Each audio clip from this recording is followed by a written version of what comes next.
പ്രശ്നം അതാണ് വെച്ചാൽ അനുതാപം അത്ഭുതകരമായ ഫലമാണ്. നിൻ്റെ പഴയ ആദ്യ നടപടി എന്ന് പറയുന്നത് അനുതാപമാണ്. ഒരുപക്ഷെ ഞാൻ പറയും അവസാന നടപടിയും അത് തന്നെയാണ്. നമ്മൾ സ്നേഹമുള്ള ദൈവത്തോട് കഴിഞ്ഞ ദിവസങ്ങളിലെ ദൈവത്തിൻ്റെ സ്നേഹം പറഞ്ഞപ്പോഴാണ് ഒരു രസമുണ്ടായി. അപ്പോൾ ഞാൻ എൻ്റെ മുറി ഇരിക്കിയിരുന്നു. അപ്പോൾ ഒരു ഈച്ച വന്നിട്ട് എൻ്റെ മുഖത്തടിക്കുന്നുണ്ട്. എൻ്റെ മുറിയിൽ അങ്ങനെ ഈച്ച കയറേണ്ട കാര്യമില്ല. പിന്നെ ആരെങ്കിലും ഇവരെ കിച്ചൻകാർ കാപ്പിയും കൊണ്ട് കയറുമ്പോൾ അതിൻ്റെ കൂടെ കയറി പോരണം. അപ്പോൾ എനിക്കാണെങ്കിൽ ഭയങ്കര അലർജിയാണ് ഈ ഈച്ചയെ കാണുന്നത്. ഈച്ച വന്നിട്ട് എൻ്റെ നെറ്റിക്കടിച്ചുകൊണ്ടിരിക്കുകയാണ്. അപ്പോൾ ഞാനിങ്ങനെ തട്ടി കളയുന്നുണ്ട്. പിന്നെയും ഞാൻ ഇരുന്നുകൊണ്ട് എഴുതുക വരയ്ക്കുകയൊക്കെ വായിക്കുകയൊക്കെ ചെയ്യുന്നുണ്ട്. പിന്നെ ഈച്ച ചെവിയെ വന്നിരിക്കും. അപ്പോൾ ഇവിടെ കൊടുക്കും അടി. അപ്പോൾ പിന്നെ ഈച്ച ഇവിടെ വന്നിരിക്കും. ഈച്ചയുടെ അവസ്ഥ അറിയാമല്ല, ഒരു ബുദ്ധിയും ബോധവും ഇല്ലാത്ത സാധനം. അത് നമ്മളെ ടാർഗറ്റ് ചെയ്താൽ പിന്നെ നമ്മളേക്കൊന്നും പോകത്തില്ല. അപ്പോൾ എനിക്കാണെങ്കിൽ വിറഞ്ഞിരിക്കുകയാണ്. അപ്പം ഞാനുടനെ വിറഞ്ഞാലും ഞാൻ കർത്താവിനെ വിളിക്കും. ഞാൻ പറഞ്ഞു, കർത്താവേ ഈ സാധനം ചത്ത് വീഴണമെന്നുണ്ടെങ്കിൽ ഇപ്പം ചത്ത് വീഴണം, ഒറ്റടി വെച്ച് കൊടുക്കും. എൻ്റെ നെറ്റിക്ക് വന്നിരിക്കുമ്പോൾ ഞാൻ കർത്താവിനോട് പറയണതാണ്. ഇപ്പോൾ കർത്താവിടെ ഇരിപ്പുണ്ടല്ല. ഇപ്പോൾ മേമ്പൊടി ഈ ആൾക്കാരിങ്ങനെ കൊച്ചു കഥ പറഞ്ഞ പോലെ പറയുകയില്ല, ഉള്ള സത്യമേ പറയത്തുള്ളൂ. അതായത് ഞാൻ എൻ്റെ നെറ്റിക്ക് വന്നിരുന്നപ്പോൾ ഞാൻ പറഞ്ഞു, കർത്താവേ ഞാൻ എന്നെ അടിക്കാൻ പോവുകയാണ്, ഇത് ചത്ത് വീഴണത് ആണ് നിൻ്റെ തിരുമനസ്സെങ്കിൽ ഇപ്പം ചത്ത് വീഴണമെന്ന് പറയും. ഞാൻ ഒറ്റടി വെച്ച് കൊടുത്ത് എൻ്റെ കണ്ണട 2 കഷ്ണമായിപ്പോയി. എന്തിപ്പോൾ അറിയാനാണ്. ഞാനും മനോജും ഡ്രൈവറും കൂടി ഉടനെ കണ്ണടയും പിടിച്ച് അത് ഉണ്ടാക്കിയ സ്ഥലത്തേക്ക് പോയി. ചേർത്തല വാങ്ങിച്ച സ്ഥലത്തേക്ക്. ഞാൻ 2 കഷ്ണമായി പോയി നിങ്ങൾ തന്ന കണ്ണട. ഞാൻ അടിച്ചതാണെന്നുള്ളതാണ് സത്യമാണ്. ഞാൻ അവരോട് മറച്ചൊന്നും വെച്ചില്ല. പക്ഷേ ഈ കണ്ണട എന്തെങ്കിലും ചെയ്യാൻ പറ്റുമോ, അതോ വേറെ കണ്ണട വാങ്ങിക്കണമെന്ന് ചോദിച്ചപ്പോൾ അവർ പറയണത് ഇത് ഞങ്ങളുടെ കണ്ണട അല്ലെന്ന്. അപ്പോൾ എനിക്ക് ഭയങ്കര ഡൗട്ടാണ്, ഇതെന്ത് പരിപാടി. എനിക്കാണെങ്കിൽ കുറേ ദിവസമായിട്ട് കണ്ണ് കഴക്കുകയൊക്കെ ചെയ്യുന്നുണ്ട്. ഇത് ഈ കണ്ണട വെച്ചിട്ടും എനിക്ക് കണ്ണ് കാണാനൊന്നും പറ്റണില്ല. ഞാൻ അലസത്തെ എന്നോട് ചോദിക്കുകയായിരുന്നു ഒരു ദിവസം, അച്ഛൻ എന്താ 2 കണ്ണടയും വെച്ചുകൊണ്ടിരിക്കണമെന്ന്. അതാണ് അലസത്തിന്. അതിലേ പോകുമ്പോൾ ഞാൻ 2 കണ്ണടയും വെച്ചുകൊണ്ടിരിക്കുകയാണ്. എന്താ കാര്യം, ഒരു കണ്ണട ഓൺലൈനിൽ വരുത്തിച്ച് ഈ റീഡിങ് ക്ലാസ്, ഈ ക്ലാസ്സിൻ്റെ കൂടെ വേറൊരു റീഡിങ് ക്ലാസ് കൂടി വെച്ചിട്ട് പോലും അക്ഷരങ്ങൾ ഡബിളായിട്ട് കാണുന്നു. എന്നാലും വേറെ മാർഗ്ഗമൊന്നുമില്ല, കാശ് കൊടുത്ത് മേടിച്ചതല്ലേ, ഇത്രയും നാളല്ലേ അയാൾ മേടിച്ചിട്ട്. ഇനി ഇത് നമ്മൾ പെട്ടെന്ന് വേറെ മേടിക്കുമ്പോൾ ധാരാളിത്തമായി പോകത്തില്ലേ. അതുകൊണ്ട് കണ്ണ് കഴിച്ചെങ്കിലും ഞാൻ കരു അടിച്ചെങ്കിലും ഇങ്ങനെ സഹിച്ചിരിക്കുമ്പോഴാണ് ഈച്ച വരുന്നത്. കൊടുത്തനടി 2 കഷ്ണം. അപ്പോൾ അവർ പറഞ്ഞു, അച്ഛ ഇത് ഞങ്ങൾ തന്ന കണ്ണടയാണിത്, പക്ഷേ 6 കൊല്ലം മുമ്പ് തന്നതാണ്. അച്ഛൻ 4 മാസം മുമ്പ് ഒരു കണ്ണട ഇവിടുന്ന് വാങ്ങിച്ചിട്ടുണ്ട്. അത് ശരിയാ, അതാണ് ഇതെന്നും പറഞ്ഞ് ഞാൻ വെച്ചോണ്ട് നടക്കണത്. രതീഷ് പറ്റിച്ച പണിയാണ്. ഞാൻ അമേരിക്കയെ ധ്യാനിപ്പിക്കാൻ പോയപ്പോൾ രതീഷ് ഒരു കണ്ണട എടുത്ത് എൻ്റെ ബാഗിൽ വെച്ച് തന്ന്. അതുകൊണ്ട് ഞാൻ അവിടെ കൊണ്ട് നിർത്തിയപ്പോൾ എൻ്റെ കണ്ണൊക്കെ കഴക്കുന്നുണ്ട്. തിരിച്ചത് തന്നെ കൊണ്ടുപോകും. എനിക്കറിയാൻ പാടില്ല. ഞാനൊരു തീയതി തന്നെ എനിക്ക് നമ്മൾ വാങ്ങിച്ച കണ്ണടയെന്ന് പറഞ്ഞ് നടക്കുകയാണ്. അപ്പോൾ അതുകൊണ്ട് തിരിച്ചു വന്നപ്പോൾ അത് വെച്ചിട്ട് നടക്കുകയാണ്. കണ്ണാണെങ്കിൽ കണ്ണ് കാഴ്ച പോവുകയും ചെയ്തുകൊണ്ടിരിക്കുകയാണ്. പക്ഷേ ഇത് ഇനി മുന്നോട്ട് പോകുന്നത് ശരിയല്ലെന്ന് അമ്മയ്ക്ക് മനസ്സിലായി. അതുകൊണ്ട് ഈ സാധനം അടിച്ച് പൊട്ടിച്ച്. പക്ഷേ കണ്ണട കടയിൽ ചെന്നപ്പോൾ അവർ പറയുകയാണ്, ഇത് ഞങ്ങൾ തന്ന 6 കൊല്ലം മുമ്പ് തന്ന കണ്ണടയാണ്. അച്ഛൻ്റെ കണ്ണൊന്ന് ടെസ്റ്റ് ചെയ്യണമെന്ന് കണ്ണ് ടെസ്റ്റ് ചെയ്തപ്പോൾ പറഞ്ഞ് ഈ ടെസ്റ്റെല്ലാം മാറിയിരിക്കുകയാണ്. അച്ഛൻ്റെത് കണ്ണിൻ്റെ പവർ കൂടിയിട്ടുണ്ട്. ഇത് 6 കൊല്ലം മുമ്പുള്ള പവറാണിത്. അവിടെ ഒരു രജിസ്റ്റർ ഉണ്ട്. ഇപ്പോഴത്തെ വേറെയാണ്. ഇപ്പോഴത്തെ കണ്ണടയ്ക്കുള്ള ടെസ്റ്റ് അച്ഛൻ 4 മാസം മുമ്പ് നടത്തിയതിൻ്റെ കണ്ണട തന്നിട്ടുണ്ട്. അതിവിടെ ഉണ്ട് നോക്കാൻ പറഞ്ഞ്. ഇവിടെ ഒന്ന് നോക്കിയപ്പോൾ ഉണ്ട്, സ്റ്റോറിൽ അത് ഇരിപ്പുണ്ട്. ആ പുതിയ കണ്ണട മേടിച്ചിട്ട് സ്റ്റോറിൽ ഇരിപ്പുണ്ട്. പഴയ കണ്ണടയെ വെച്ച് കണ്ണും കടച്ച് നടക്കുകയാണ് ഞാൻ. അതുകൊണ്ട് തന്നെ ഈച്ച അല്ലാതെ മാതാവ് ഒരു പണി ചെയ്തിരിക്കണത് എന്താണ്, ഞാൻ കണ്ണട മാറ്റുകയെന്ന് അമ്മയ്ക്കറിയാം. കാരണം കാശ് കൊടുത്ത് മേടിച്ച സാധനം മാറ്റുകയില്ല. അതുകൊണ്ട് ഈ സാധനം തല്ലിപ്പൊട്ടിച്ചാൽ മാത്രമേ ആ പഴയ കണ്ണടത്ത് വെക്കത്തുള്ളൂ, കണ്ണട അന്വേഷിക്കത്തുള്ളൂ. നോക്കിയേ, ദൈവം എന്തുമാത്രമാണ് മനുഷ്യനെ സ്നേഹിക്കണത്. ഇത് നിങ്ങളുടെ എല്ലാ ജീവിതത്തിലുണ്ട്. ഒരു കാര്യം പോലും, നിങ്ങളുടെ നിസ്സാര കാര്യം പോലും നമുക്ക് ഈ അനുതാപം ഉണ്ടാകുന്നത് എങ്ങനെയാണ്?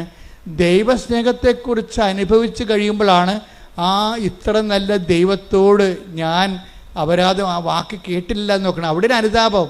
അപ്പം അനുതാപം ഓട്ടോമാറ്റിക്കായിട്ട് ഉണ്ടാകത്തില്ല. എങ്ങനെ ഉണ്ടാകും? ദൈവസ്നേഹം കൂടണം. ഒന്ന് പ്രാർത്ഥിച്ചേ. കർത്താവായ ദൈവമേ, എനിക്ക് അനുതാപം ഉണ്ടാകാൻ ആവശ്യമായ ദൈവസ്നേഹത്താൽ എന്നെ അഭിഷേകം ചെയ്യണമേ. ദൈവസ്നേഹത്താൽ അതെല്ലാം എന്നെ അനുസ്മരിപ്പിച്ച് തരണമെന്ന് പ്രാർത്ഥിക്കണം. ഒന്ന് പറഞ്ഞേ. സഹായകനായ പരിശുദ്ധാത്മാവേ എന്നെ സഹായിക്കണമേ. എന്നെ കർത്താവ് സ്നേഹിച്ച സാഹചര്യങ്ങളെയും സമയങ്ങളെയും എന്നെ അനുസ്മരിപ്പിച്ച് തരണമേ. അപ്പൊ അത് ഇന്ന ജാതി എന്നൊന്നുമില്ല. ആരെ വേണമെങ്കിലും ദൈവം സഹായിക്കും. നമുക്കൊരു അനുതാപം ഉണ്ടായാൽ മതി. കഴിഞ്ഞ ദിവസങ്ങളിൽ ഇന്നലെ ഒരു സാക്ഷ്യം ഉണ്ടായി. സാക്ഷ്യം പറഞ്ഞ കക്ഷിയുടെ പേര് അതായത് സ്മിത മാർട്ടിൻ. സ്മിത മാർട്ടിൻ്റെ പ്രശ്നം, അവൾക്ക് അധികം പൈസയൊന്നും ഇല്ല. IELTS എഴുതി കുറച്ച് കാശ് പോയിട്ടുണ്ട്. അപ്പോൾ ഇനി IELTS എഴുതണോ അതോ വേറെ എന്തെങ്കിലും കോഴ്സ് ചെയ്യണമെന്നാണ് സ്മിത ചോദിക്കണത്. അപ്പോൾ അത് ഓഫീസിൽ നിന്ന് പറഞ്ഞ് ഞങ്ങൾക്കൊരു ചീട്ട് വേണം, അച്ഛനെ കാണണം, അച്ഛനോട് ചോദിക്കണം IELTS എഴുതണോ അതോ ഞങ്ങൾ വേറെ വല്ല കോഴ്സും ചെയ്യണം, മെസ്സേജ് എടുക്കണമെന്ന് പറഞ്ഞു. അപ്പോൾ സ്മിതയ്ക്ക് ഉടമ്പടി ഇല്ലാത്ത കൊണ്ട് ഓഫീസിൽ നിന്ന് പറഞ്ഞ് നീ ഉടമ്പടി എടുത്തിട്ടില്ലല്ലോ, നീ 18 വയസ്സ് കഴിഞ്ഞതല്ലേ, നീ ആദ്യം ഉടമ്പടി എടുത്ത് കഴിഞ്ഞതിന് ശേഷം നമുക്ക് ഈ വിഷയം സംസാരിക്കാമെന്ന് പറഞ്ഞു. അപ്പോൾ അവൾ ഉടമ്പടി എടുത്തു കഴിഞ്ഞപ്പോൾ അവൾ അമ്മയ്ക്ക് ഉടമ്പടി ഉണ്ട്.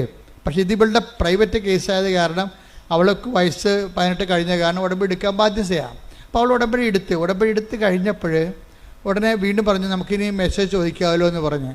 അപ്പോൾ അവർ പറഞ്ഞു നിങ്ങളുടെ കയ്യിൽ ഹോൾ ടിക്കറ്റ് ഇല്ലല്ലോ, ഹോൾ ടിക്കറ്റ് ഉണ്ടെങ്കിലല്ലേ അച്ഛൻ്റെ അടുത്ത് വരാൻ പറ്റത്തോ, രേഖ വേണ്ടേ. അപ്പോൾ ഹോൾ ടിക്കറ്റ് വരുമ്പോൾ വരാം. അപ്പോൾ എന്തിൻ്റെ ഹോൾ ടിക്കറ്റാണ് അറിയത്തില്ല, എങ്ങനെ അറിയും? അപ്പോൾ പറഞ്ഞ് അമ്മയും മകളും കൊണ്ട് ഇരുന്നിട്ട് ഡിസ്കസ് ചെയ്യേ. അമ്മയും മകളും കൊണ്ട് ഡിസ്കസ്സാണ് എങ്ങനെയാണ് നമ്മൾ IELTS എടുക്കണം. അപ്പോൾ അവൾ പറഞ്ഞ് അമ്മ പറയണം ഞാൻ എടുത്തോളാം, കാര്യം കാശ് കുറേ ചിലവാകും, 10-35,000 രൂപ ചിലവാകും. അപ്പോൾ അമ്മ പറയും ഇനിയും കാശ് കളയാൻ ഞാൻ കുടുംബത്തിലുണ്ട്. അപ്പോൾ അമ്മ പറയാതെ ഞാൻ എടുക്കത്തില്ല, അപ്പനോട് ചോദിക്കണ്ടേ. അപ്പോൾ പറഞ്ഞ് നമ്മൾ ജയിക്കുമെങ്കിൽ എടുത്താൽ മതിയല്ലേ, നമ്മൾ ജയിക്കുമെങ്കിൽ IELTS എടുത്താൽ മതിയല്ലേ, വെറുതെ കാശുകളുടെ കാര്യമുണ്ട്. അത് മകൾ ചോദിക്കുകയാണ്. അപ്പോൾ അമ്മ പറയും എടി നമ്മൾക്ക് കുറച്ച് കഴിയുമ്പോൾ അമ്മ നമ്മളോട് പറയും എന്തെടുക്കണമെന്ന്, നീ നോക്കിക്കോ എന്ന് പറയും, നീ നോക്കിക്കോ. അപ്പോൾ അമ്മയ്ക്ക് ദർശനവരം കിട്ടി ഉടനെ. അതാ പറയണത് ഈ ദർശനവരം എന്നൊക്കെ പറയണത് നിങ്ങൾ ഓർക്കണം. ദൈവത്തെ ആത്മാർത്ഥവും അനുതാപത്തെ അന്വേഷിക്കുന്ന എല്ലാവരെയും ദൈവം സഹായിക്കും. നമ്മുടെ വിഷയം സഹായമല്ലേ. അപ്പം തന്നെ പരിശുദ്ധാത്മാവ് അമ്മയെ സഹായിച്ചു. അമ്മയ്ക്കൊരു ബോധ്യം കിട്ടി. അമ്മ ഉടനെ പറഞ്ഞു നീ നോക്കിക്കോ, കുറച്ച് കഴിയുമ്പോൾ നോക്കിക്കോ, നീ എടുക്കേണ്ട വിഷയം പരിശുദ്ധ അമ്മ കൃപാസൻ മാതാവ് തന്നെ പരിശുദ്ധാത്മാവിന് നമ്മളോട് സംസാരിക്കുമെന്ന് പറഞ്ഞു. അപ്പോൾ ഉടനെ ഇവള് പറഞ്ഞ് എനിക്ക് മനസ്സിലായി, എന്നോടും അമ്മ പറഞ്ഞായിരുന്നെന്ന് പറഞ്ഞു. അപ്പം നീ പറഞ്ഞു നിന്നോടെന്താ അമ്മ പറഞ്ഞത്? അല്ല അമ്മയോട് എന്താ പറഞ്ഞത്? അപ്പോൾ എന്നോട് പറഞ്ഞത് ഇപ്പം നീ ഉടമ്പടി എടുത്ത് താഴെ വന്നിട്ട് മാതാവിന് അവിടെ പോകുകയല്ലേ, പ്രദക്ഷിണത്തിന് പോകുകയല്ലേ, അപ്പം മാതാവിന് നിൻ്റെ കൈ കിട്ടിയാൽ അതിൻ്റെ അർത്ഥം നീ IELTS എടുക്കണമെന്നാണ്. അതാണ് അമ്മക്ക് കിട്ടിയ വെളിപാട്. ഉടനെ ഇവൾ പറയും എനിക്കും കിട്ടിയത് അതാണ് അമ്മ എന്ന് പറയും മാതാവിന്. പക്ഷെ മാതാവിനെ കിട്ടാൻ പാടാണ്. 25 പേരുണ്ട് ആ ഗ്രൂപ്പിൽ. 25 പേരിൽ ഇവൾക്ക് ഇവളെടുക്കണ ലോട്ടിൻ്റെ അകത്ത് മാതാവ് ഉണ്ടാകണം. ആ ഒരൊറ്റ തെളിവേ ഉള്ളൂ. അപ്പോൾ ഇവർ ചെന്ന് ഇവളുടെ അമ്മ ഇവിടെ ഇരുന്ന് പ്രാർത്ഥിക്കുന്ന അവൾ അവിടെ സ്റ്റേജിൽ പോയി ലോട്ട് കിട്ടിയപ്പോൾ ഇവൾക്ക് മാതാവിനെ കിട്ടി.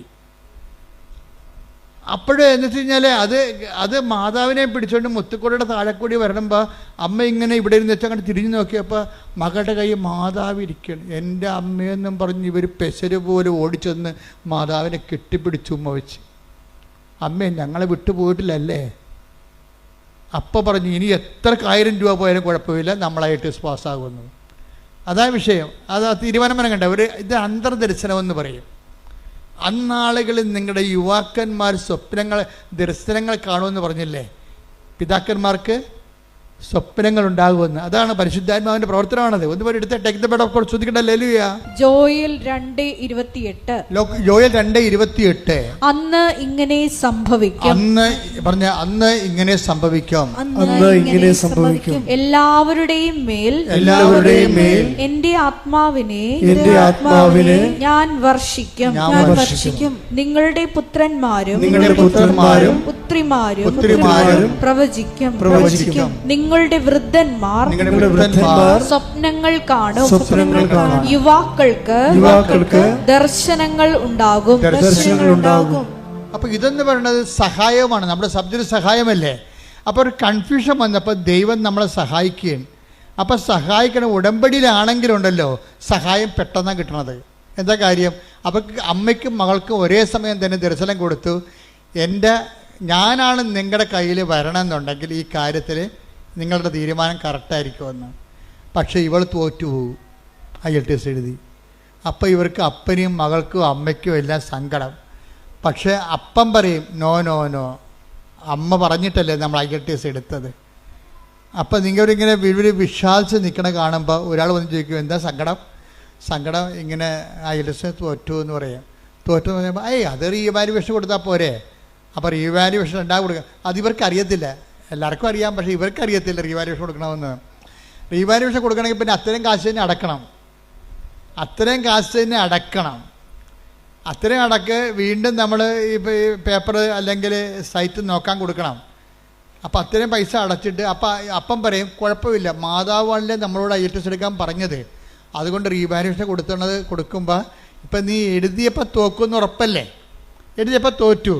ഇനി നീ റീവാലുവേഷൻ ജയിക്കുകയാണെങ്കിൽ അതിൻ്റെ അർത്ഥം എന്താണ്? Not by merit but by grace. അതിൻ്റെ കഴിവല്ല, അമ്മയുടെ കൃപയാണെന്ന്. അതുപോലെ റീവാലുവേഷൻ കൊടുത്തു കഴിഞ്ഞപ്പോഴുണ്ട് അവൾ ജയിച്ച്. അപ്പോൾ ഇതൊരു സ്റ്റോറിയാണ് ശരിക്കും പറഞ്ഞാൽ. അതായത് ഉടമ്പടി എന്ന് ഓരോ ഉടമ്പടിയും ഓരോ ദൈവാനുഭവത്തിൻ്റെ സുവിശേഷമാണ് എല്ലാം.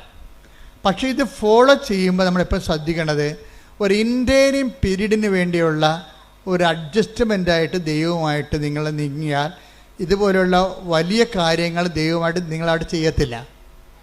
ഇതിപ്പോൾ ദർശനങ്ങളിലേക്ക് പോയില്ല, അവർ പ്രവചനങ്ങളിലേക്കും ദർശനങ്ങളിലേക്കും പോകണില്ല. എന്തായാലും വലിയ കാര്യങ്ങളാണ്.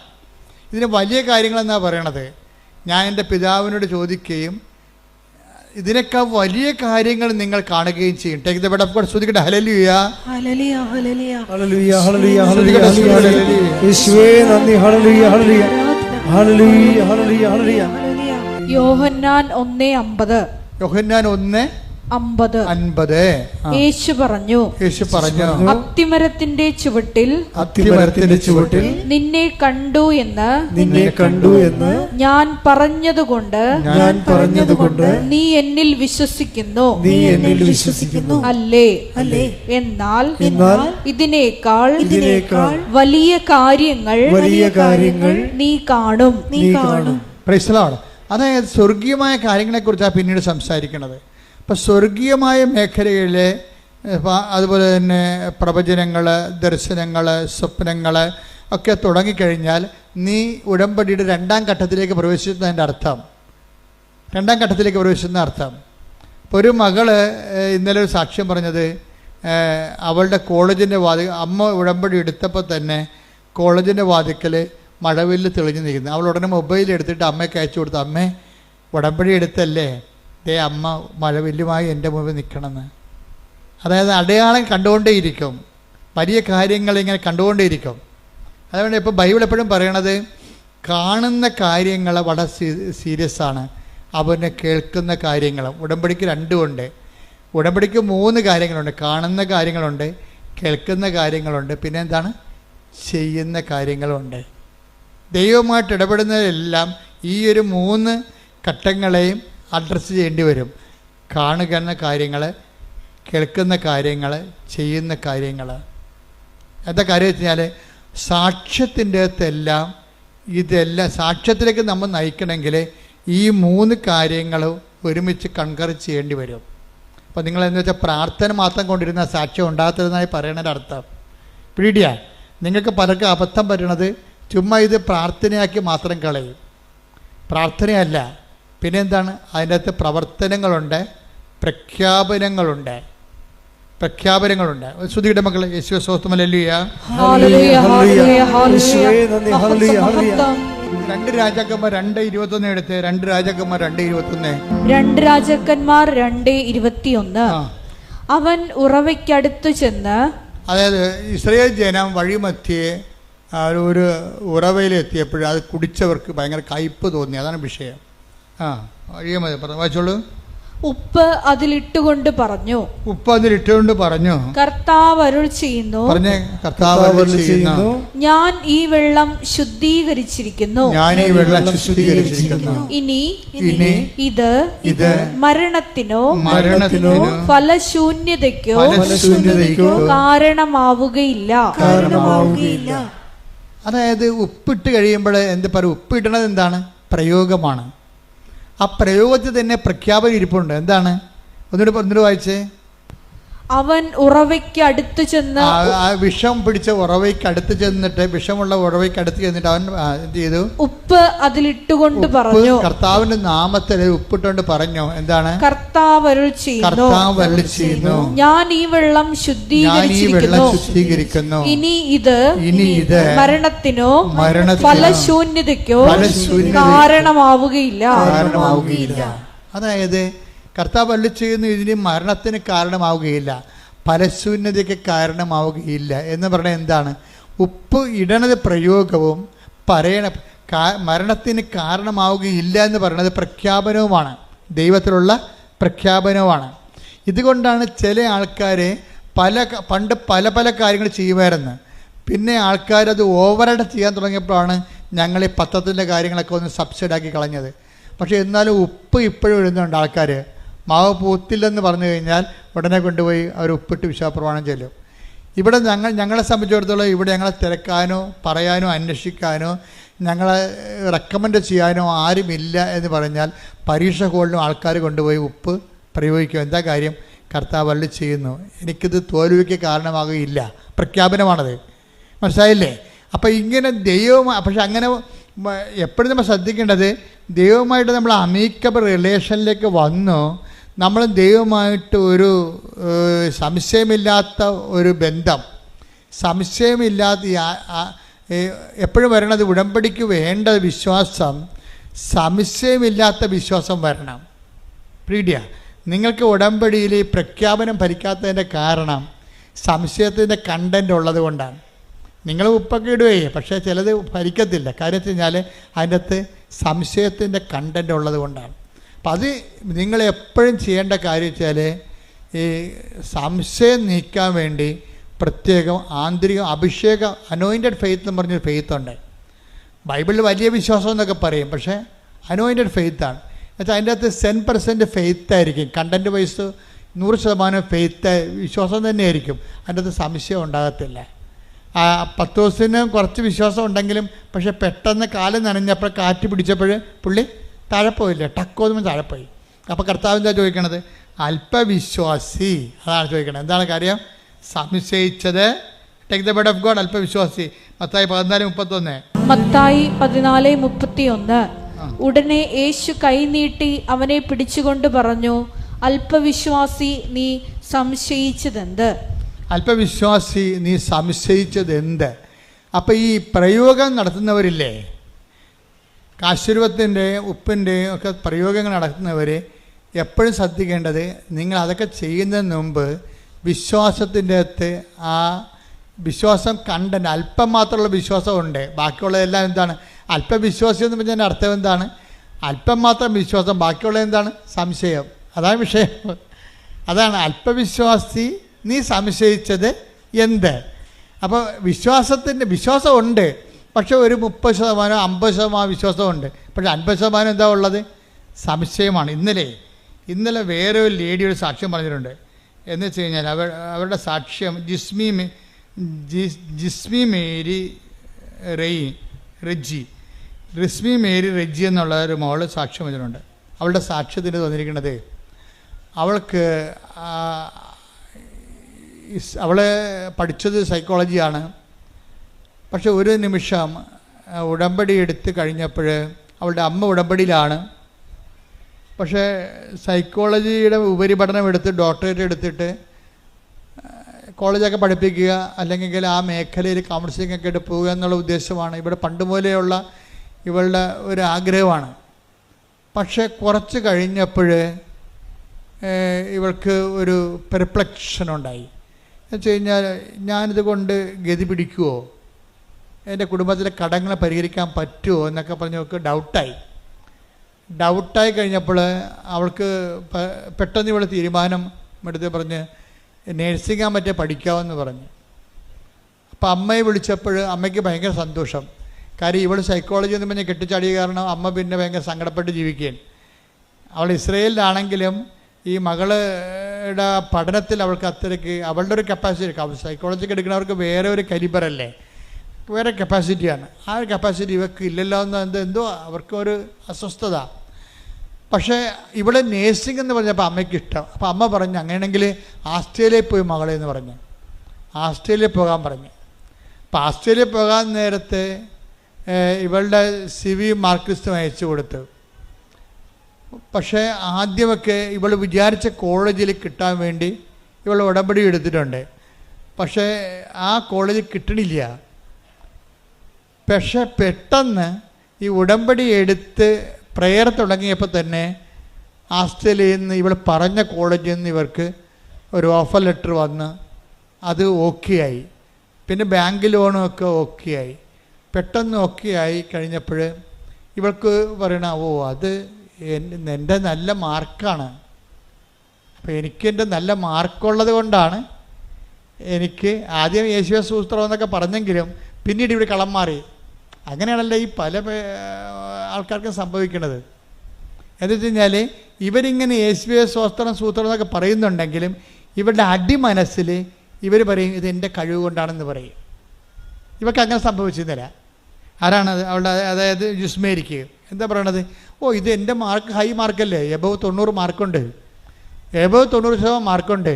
അപ്പോൾ എൻ്റെ മാർക്ക് കണ്ടിട്ട് അവർ മലന്ന് പോയി കാണും. അതുകൊണ്ടാണ് എനിക്ക് അഡ്മിഷൻ കിട്ടിയെന്ന് പറയുമ്പോൾ എന്ത് പറ്റി? ദൈവം ചെയ്ത് ദൈവം ഞൊട്ടി. കണ്ടാ സംഭവം കണ്ടാ?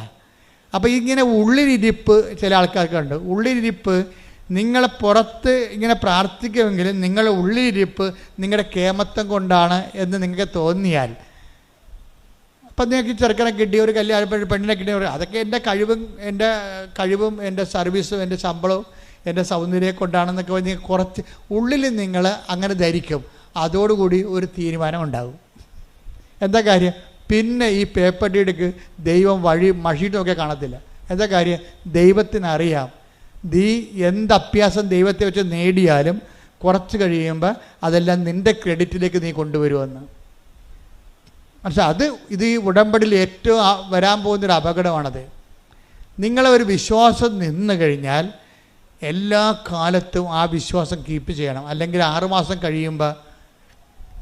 മാസം കഴിയുമ്പോൾ പണ്ട് കുറുക്കൻ നീലച്ചായത്ത് വീണ പോലെ മഴ പെയ്ത് കഴിയുമ്പോൾ ഭഗവാൻ ലക്ഷണം മാറി പഴയ കുറുക്കനായി വരും. ആദ്യം കൃഷ്ണനാണെന്നൊക്കെ പറഞ്ഞിരിക്കുകയായിരുന്നു, നീലച്ചായത്ത് വീണാണേ. പക്ഷെ പെട്ടെന്ന് മഴ പെയ്യുമെന്ന് ഓർത്തില്ല. അതുപോലെ എന്തെങ്കിലും പ്രയാസം കുറച്ച് കഴിയുമ്പോൾ നിങ്ങൾ മാറി ചിന്തിക്കും, കളം മാറ്റി പിടിക്കും. എന്താണ്? അതെൻ്റെ മാർക്ക് കൊണ്ട് ആണ് ജയിച്ചതെന്ന് പറയും. അതോടുകൂടി പ്രശ്നമായി. എന്താ? അതിനാണ് ഈ അല്പവിശ്വാസം എന്ന് പറയണത്. എന്താ കാര്യം? വിശ്വാസമുണ്ട്, പക്ഷേ ഉള്ളിൽ അടിമനസ്സിൽ ഈ ഡീപ്പ് സ്റ്റേറ്റ് എന്ന് പറഞ്ഞ പോലെ ഒരു ഡീപ്പ് പേഴ്സണുണ്ട്. നീ പുറമേ ഇങ്ങനെ ദൈവമാണ് പ്രാർത്ഥനയെന്നൊക്കെ പറയുമെങ്കിലും നിൻ്റെ ഉള്ളിൽ നീ ചിന്തിക്കും. എന്താ ചിന്തിക്കണത്? എൻ്റെ മാർക്കും സൂപ്പറായിരുന്നല്ല. അങ്ങനെയുണ്ട് പരിപാടി. എൻ്റെ മാർക്കും സൂപ്പറായിരുന്നല്ല. ഇങ്ങനെ ഒരു സമയത്ത് ചിന്തിച്ചാൽ പിന്നെ ഒരിക്കലും നിനക്ക് അനുദപിക്കാതെ ഇനി ദൈവത്തിലേക്ക് വരാൻ പറ്റത്തില്ല. കാര്യം എന്താണ്? നീ ദൈവത്തിന് പിടികൊടുത്തു. ഒന്നാമത്തെ ലോക ഇഡിയറ്റാണ് നീ. ബസ്റ്റാണെന്ന് വിളിക്കാത്തത് ബലിപീഠമായതുകൊണ്ടാണ് വിളിക്കാത്തത്. എന്നുവെച്ചാൽ പ്രശ്നം വെച്ച് കഴിഞ്ഞാൽ ലോക ഇഡിയറ്റാണ്. എന്താ കാര്യം വെച്ച് കഴിഞ്ഞാൽ നിനക്ക് കിട്ടിയ അനുഗ്രഹങ്ങൾ ഏതെങ്കിലും ഒരു സാഹചര്യത്തിൽ കൂട്ടുകാരാ വല്ലതൊക്കെ വായി നോക്കിക്കളാ പറഞ്ഞു കഴിഞ്ഞാൽ ഉടനെ നീ കളം മാറി ചവിട്ടും. അതെൻ്റെ കഴിവ് കൊണ്ടാണ്. പിന്നെ പ്രാർത്ഥന, നിൻ്റെ കഴിവില്ലേ, നിനക്ക് ഇത്രയും മാർക്ക് ആർക്കുണ്ട് എന്നൊക്കെ ചോദിച്ചു കഴിയുമ്പോൾ നീ ഫ്ലാറ്റാവും. അതോടുകൂടി പക്ഷേ ഇവള് ഇങ്ങനെ പറഞ്ഞ് വിശ്വാസത്തിൽ അപ്പം ഡൗൺ ആയി കഴിഞ്ഞപ്പോൾ വേറൊരു കൂട്ടുകാരത്തെ കണ്ട് അപ്പോൾ പറഞ്ഞു, എടി നീ നിൻ്റെ കാര്യം എന്തായി? എനിക്ക് ആസ്ട്രേലിയ ഇന്ന കോളേജിൽ കിട്ടി. അയ്യോ കിട്ടിയാ? എങ്ങനെ കിട്ടി? എപ്പോൾ കിട്ടി? ഇന്നലെ കിട്ടി. ഇന്നലെ കിട്ടിയാ? ഇന്നലെ കിട്ടി. എന്താണ്? ഇല്ല കിട്ടിയില്ല എനിക്ക് കിട്ടിയല്ല. അത് പേപ്പർ കാണിച്ച്.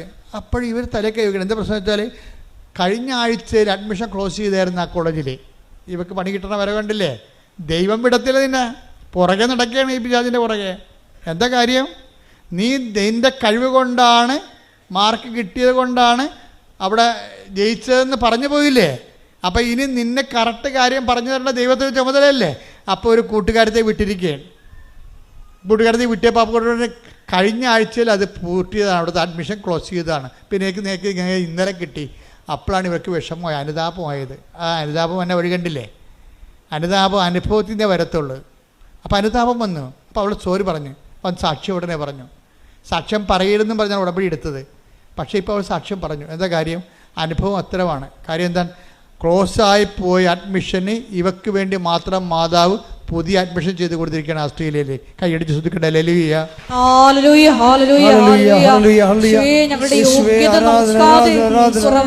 മാറ്റി ചിന്തിക്കുകയും നിങ്ങളുടെ ക്രെഡിറ്റിലേക്ക് ഈ സംഭവം കൊണ്ടുവരികയും ചെയ്യണത്. ദൈവം ഒരിക്കലും ഇങ്ങനെ നൽകിയ അനുഗ്രഹം എപ്പോഴും നോട്ട് ബൈ മെറിറ്റിലേക്ക് നൽകണത്. അതാണ് പ്രശ്നം. ഈ സംശയം വരുമ്പോൾ ഉണ്ടാകുന്ന പ്രശ്നം, ദൈവം നിങ്ങൾക്ക് എന്തെങ്കിലും തരണമെങ്കിൽ സ്വാഭാവികമായിട്ട് കിട്ടാത്ത കാര്യങ്ങളാണ് ദൈവം തരണത്. ദൈവം അല്ല, ദൈവത്തിൻ്റെ കൃപ കൊണ്ടായിട്ട് അവർക്ക് തരണത്. പക്ഷെ അത് കുറച്ച് കഴിയുമ്പോൾ നിങ്ങളുടെ കഴിവ് കൊണ്ടാണ് നിങ്ങൾ പറഞ്ഞു കഴിഞ്ഞാൽ ഉടമ്പടിക്കെതിരായ പാപമായിട്ട് മാറും. അത് പരിശുദ്ധാത്മാവിനെതിരായ പാപം പോലെ പറഞ്ഞ പോലെ ഉടമ്പടിക്കെതിരായ ചില അച്ഛന്മാർ ചോദിക്കും, ഉടമ്പടിക്കെതിരായ പാപങ്ങളോ? എന്നാ ഉടമ്പടി? ആരുടമ്പടി എടുത്തു? എന്ത് പാപം എന്നൊക്കെ ചോദിക്കും. അച്ഛന്മാർ ഇവരൊക്കെ അറിയാൻ മേലാതെ പറയണതാണ്. ഉടമ്പടി എടുത്ത് ദൈവത്തോട് നമ്മൾ ഉടമ്പടി ചെയ്ത് കഴിഞ്ഞാൽ ഇതുപോലെ സംശയങ്ങൾ വരികയും ദൈവത്തിൻ്റെ അനുഗ്രഹം കൈപ്പറ്റുകയും അതേസമയം തന്നെ നിനക്ക് നോട്ട് ബൈ മെറിറ്റ്, നിൻ്റെ കഴിവല്ലാതെ ദൈവത്തിൻ്റെ കൃപ കൊണ്ട് നിനക്കൊരു ആനുകൂല്യം കിട്ടിയിട്ട് പിന്നീട് കളം മാറ്റി ചവിട്ടി അത് നിൻ്റെ കഴിവ് കൊണ്ടാണെന്ന് പറഞ്ഞാൽ അത് ഉടമ്പടിക്കെതിരായ പാപമായി മാറും. അങ്ങനെ ഉടമ്പടിക്കെതിരായ പാപങ്ങൾ ശരിക്കും പറഞ്ഞാൽ ഏറ്റുപറഞ്ഞ് കുമ്പസാരിക്കേണ്ടതാണ്. കാര്യം നിങ്ങൾ ചെയ്തിരിക്കുന്നത് ജോസഫച്ചനോടല്ല ഉടമ്പടി ചെയ്തിരിക്കുന്നത്. ആരുമായിട്ടാണ്? പരിശുദ്ധ അമ്മ വഴി ഈശോട് ചെയ്ത ഉടമ്പടിയാണ്. അതുകൊണ്ട് തന്നെ ആ വിഷയത്തിൻ്റെ മേൽ തുടർ നടപടികൾ ഉണ്ടാകണം. നിങ്ങൾ വിശുദ്ധി ജീവിക്കണം, അനുതാപത്തോടെ ജീവിക്കണം, ദൈവത്തിൻ്റെ സ്നേഹത്തിൻ്റെ മേഖലയിലായിരിക്കണം. ശ്രുതികട്ടെ ഹല്ലേലൂയ. ദൈവമേ, അന്ധന് കാഴ്ച നൽകിയവനെ, ചെകിടന് കേട് നൽകിയവനെ, ഊമന് സംഭാഷണം നൽകിയവനെ, മഹോരോഗ്യ സുഖപ്പെടുത്തിയവനെ, തളർവാരോഗ്യ സുഖപ്പെടുത്തിയവനെ, മരിച്ചവനെ ഉയർപ്പിച്ചവനെ, നിന്റെ തിരുനാമത്തിന് സ്വസ്ത്രം ചെയ്യുന്ന കർത്താവേ, നിന്റെ തിരുമുറിവാർന്ന വലതു കരം അങ്ങയുടെ മക്കളുടെ മേൽ വെക്കണമേ കർത്താവേ. അങ്ങയുടെ തിരുമുറിവാർന്ന വലതു കരം അങ്ങയുടെ മക്കളുടെ മേൽ വെക്കണമേ. സന്ധിബന്ധങ്ങളില് കർത്താവിന്റെ രക്തം നിറയട്ടെ. മാംസപേശികളില് കർത്താവിന്റെ രക്തം നിറയട്ടെ. ഞരമ്പുകളില് കർത്താവിന്റെ രക്തം നിറയട്ടെ. എല്ലാ കോശങ്ങളും യേശുവിന്റെ നാമത്തില് തുള്ളിച്ചാടട്ടെ. എല്ലാ കോശങ്ങളും ഹല്ലേലൂയ പാടി യേശുവിന്റെ നാമത്തിൽ കുതിച്ചു ചാടട്ടെ. യേശുവിന്റെ നാമത്തില് മാരക രോഗങ്ങള്, യേശുവിന്റെ നാമത്തില് തീരാവേദികള്, യേശുവിന്റെ നാമത്തിൽ മഹാരോഗങ്ങള് യേശുവിന്റെ നാമത്തില് മാറിപ്പോകട്ടെ.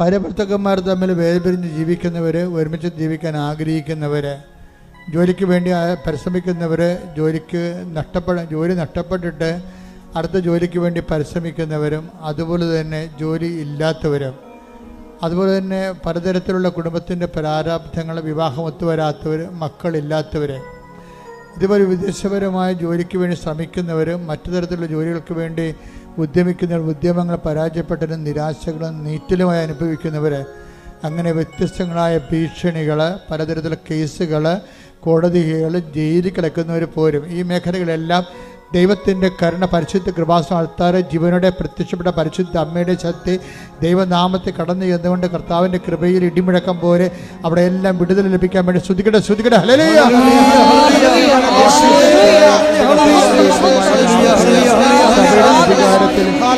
അടയാളത്തിൽ ദൈവത്തിൻ്റെ ശക്തിയാൽ, ദൈവത്തിൻ്റെ ശക്തി, ജീവിത ദുരിതങ്ങൾ, ജീവിത തടസ്സങ്ങൾ, മാർഗ തടസ്സങ്ങൾ യേശുവിന്റെ നാമത്തിൽ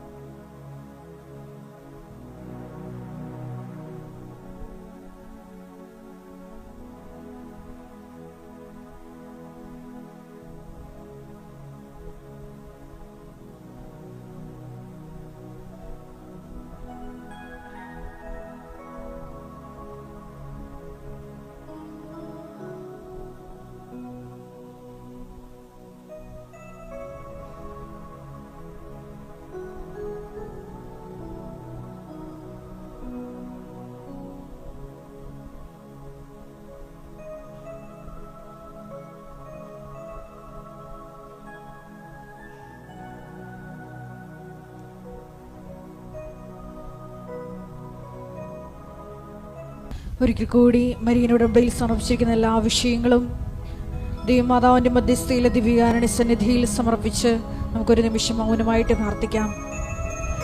ഈശോയെ, ആദ്യ സ്നേഹത്തിലേക്ക് തിരിച്ചു പോകുവാൻ, അനുതാപം നിറയുന്ന മനസ്സുമായി നിന്നിലേക്ക് തിരിച്ചു വരുവാൻ ഈശോയെ ഞങ്ങൾക്കൊരു അവസരം നൽകണമേ എന്ന് പ്രാർത്ഥിക്കുന്നു. ഈശോയെ, പശ്ചാത്തപിക്കാൻ നീ ഞങ്ങൾക്ക് തന്ന അവസരങ്ങളെ നഷ്ടപ്പെടുത്തിയതിന് മാപ്പ് ചോദിക്കുന്നു. മേലിൽ ഈശോയെ പശ്ചാത്തപിക്കാനുള്ള അവസരങ്ങൾ കിട്ടുമ്പോൾ തൽക്ഷണം നിന്നെ അനുധാവനം ചെയ്യുവാൻ, ഈശോയെ നിന്നെ സ്വന്തമാക്കുവാൻ ഈ ആരാധനയിലൂടെ ഞങ്ങളെ അഭിഷേകം ചെയ്യണമേ എന്ന് പ്രാർത്ഥിച്ചുകൊണ്ട് ശിരസ്സ് നമിച്ച് നമുക്ക് വികാരയുടെ നാഥൻ്റെ ആശീർവാദം സ്വീകരിക്കാം.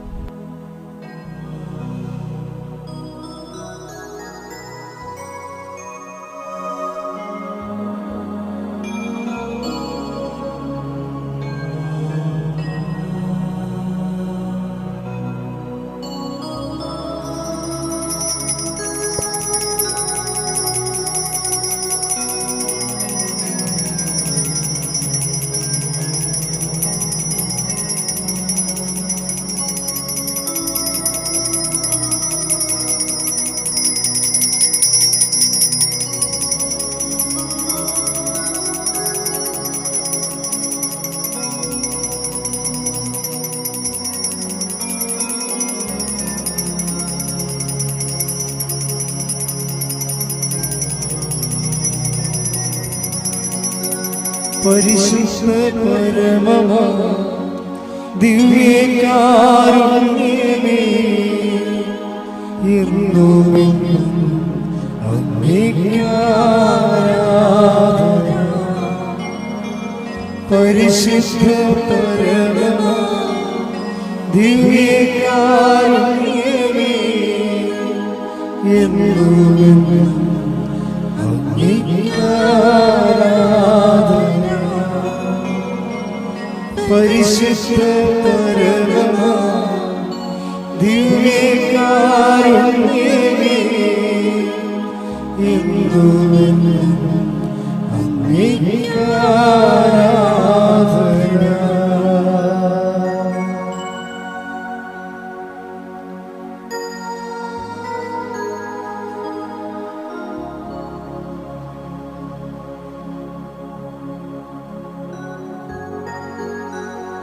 പരിശുദ്ധ പരമമാ ദിവ്യകാരുണ്യമേ, എന്നുമെന്നും അങ്ങേക്ക് ആരാധന. ആവേ ആവേ ആവേ മരിയ, ആവേ ആവേ ആവേ മരിയ.